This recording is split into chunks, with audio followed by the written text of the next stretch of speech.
Good morning students. प्यारे बच्चों, आज हम हमारा एक नया चैप्टर शुरू कर रहे हैं, सांख्यिकीय माध्य।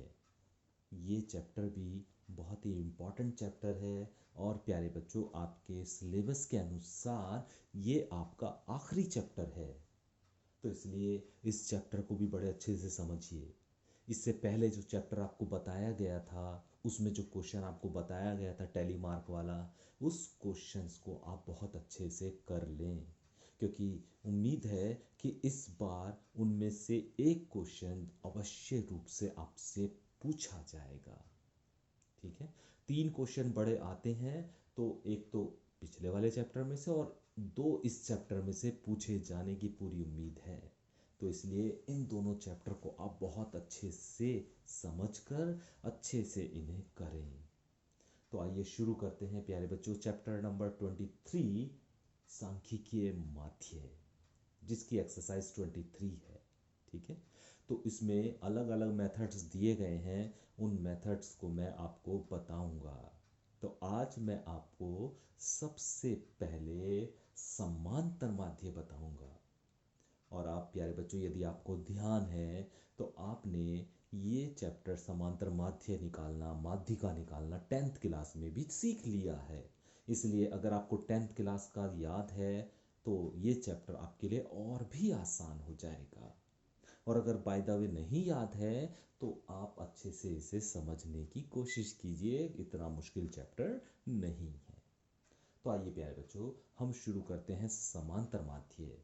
आज मैं समांतर माध्य के आधार पर अलग अलग 3 प्रकार के क्वेश्चन आपको बताऊंगा। इसी प्रकार के क्वेश्चन आपको एग्जाम में मिलते हैं, तो ध्यान से समझिए तीनों अलग अलग क्वेश्चन किस प्रकार से किए जाते हैं। ठीक है, पहला क्वेश्चन ये लिया है मैंने प्यारे बच्चों, क्वेश्चन नंबर 4 है ये, चैप्टर नंबर एक्सरसाइज नंबर 23 का क्वेश्चन नंबर 4 लिया गया है।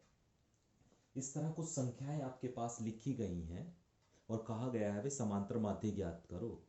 तो हमारे पास समांतर माध्य का एक फॉर्मूला होता है सिग्मा एक्स, इसे सिग्मा बोलते हैं। सिग्मा का मतलब है जोड़ना, और बटे एन, सिग्मा एक्स बटे एन। सिग्मा एक्स का मतलब ये होता है कि एक्स का मतलब है इन सभी आंकड़ों को जोड़ना। सिग्मा एक्स का मतलब होता है इन सभी आंकड़ों को जोड़ना, और एन का मतलब होता है ये कितने हैं। 1 2 3 4 5 6 7 8 9 10 11, तो एन का मतलब 11 है, कितने आंकड़े हैं। ठीक है, तो चलिए सिग्मा एक्स की जगह तो इन्हें सबको आपको जोड़ के दिखाना है। 3 + 3 + 4 + 5 + 5 + 6 + 6 + 6 + 7 + 7 + 7 सबको जोड़ना है। तो सबको जोड़ने के बाद इस तरह लिख देंगे, और n का मतलब मैंने आपको बताया कितने आंकड़े हैं ये, वो है 11। ठीक है, अभी जब इन्हें आप जोड़ोगे प्यारे बच्चों तो ये आ जाएगा आपका 59 और नीचे आ जाएगा आपका 11।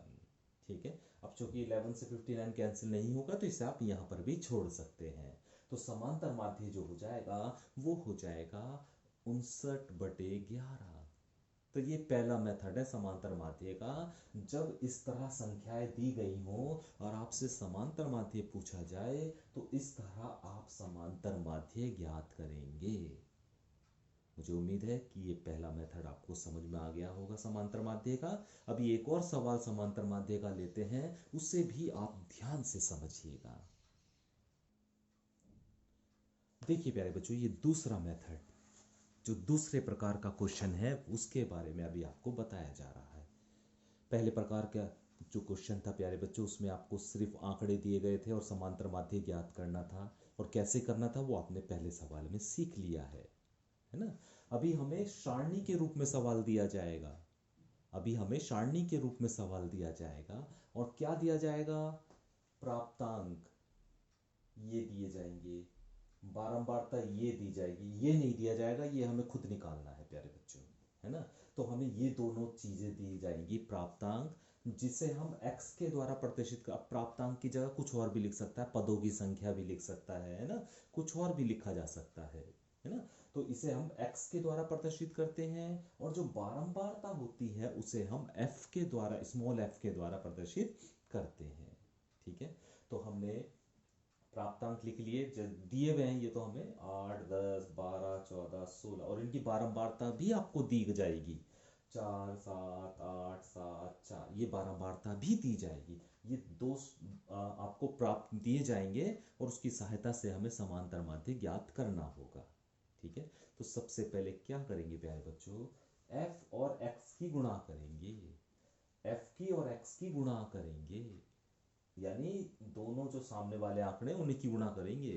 ठीक है, f की और x की गुणा की जाएगी, मतलब क्या है, इसकी इसके साथ, 10 की 7 के साथ, 12 की 8 के साथ, इस तरह गुणा की जाएगी। तो प्यारे बच्चों इसे हम लिखते हैं f गुणा x। अभी हमें इसकी दोनों की गुणा करनी है तो 32 हो गया। 10 की और 7 की मल्टीप्लाई करोगे तो 70 हो जाएगा। 12 और 8 की करेंगे तो 96 हो जाएगा। 14 और 7 की करेंगे तो 98 हो जाएगा। और 16 और 4 की करेंगे तो 64 हो जाएगा। ठीक है, इतनी बात समझ में आ गई होगी, हमें f और x की गुणा करनी होती है। अभी इन्हें सबको जोड़ दो, सभी को इन्हें क्या कर दो, जोड़ दो। और जोड़ने के लिए हमें साइन लगाना होता है सिग्मा का, है ना, जो इसका साइन है वो क्या है, सिग्मा। और क्या लिखेंगे इसे हम, सिग्मा एफ एक्स।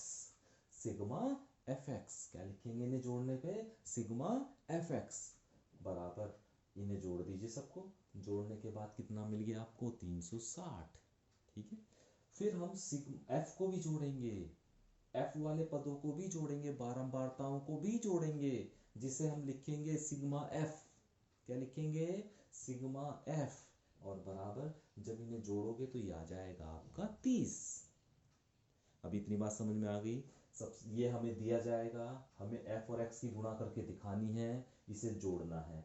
जोड़ने के बाद जो आएगा वो सिग्मा एफ एक्स के रूप में उसे लिखना है। सिग्मा एफ एक्स बराबर जो भी इनका जोड़ आएगा। इसी तरह f वाले पदों को भी जोड़ा जाएगा, तो इसे हम सिग्मा f द्वारा लिखेंगे और ये बराबर जोड़ने पर जितना भी आ जाएगा। ठीक है, अभी समांतर माध्य का फॉर्मूला है प्यारे बच्चों, सिग्मा एफ एक्स बटे sigma F. Sigma F x बटे सिग्मा एफ दूसरा फॉर्मूला है ये, है ना। पहले प्रकार का फॉर्मूले से पहले वाले क्वेश्चन में आप सीख चुके हो। अभी दूसरा फॉर्मूला है समांतर माध्य का, sigma F x upon sigma F. Sigma F x आपको पता है ना 360, और सिग्मा एफ भी पता है 30। तो सिग्मा एफ एक्स की जगह 360 रख दिया, सिग्मा एफ की जगह 30 रख दिया। 0 से 0 कैंसिल, 36/3 या 12। तो प्यारे बच्चों समांतर माध्य आपका आ गया 12। तो इस तरह ये समांतर माध्य का दूसरा मेथड है। अब आपका क्या काम है कि आप एक्सरसाइज 23 खोलिएगा, उसमें इस मेथड पर आधारित जितने भी सवाल हैं उन पर प्रैक्टिस कीजिएगा, है ना। अब मुझे नहीं बताना चाहिए आपको कि भाई ये करो वो करो, अब तो आप देख लीजिए सवाल इस तरह का होना चाहिए और उस समांतर माध्य निकालना, है ना। तो उस तरह के जितने भी क्वेश्चन हैं आप उन पे प्रैक्टिस करते जाइए, ताकि ये मेथड आपके माइंड में बिल्कुल सेट हो जाए। ठीक है, अभी एक और तरह का क्वेश्चन आपको करके बताता हूँ कि किस तरह से उसका भी समांतर माध्य ज्ञात किया जाता है। अगर आपने ये मेथड सीख लिया है ना प्यारे बच्चों, तो अगला वाला जो मैं क्वेश्चन बताने जा रहा हूँ वो तो बहुत ही आसान है। अगर आपने ये सीख लिया है तो बस एक ही लाइन उसमें बढ़ानी है, बाकी सब यही काम होना है।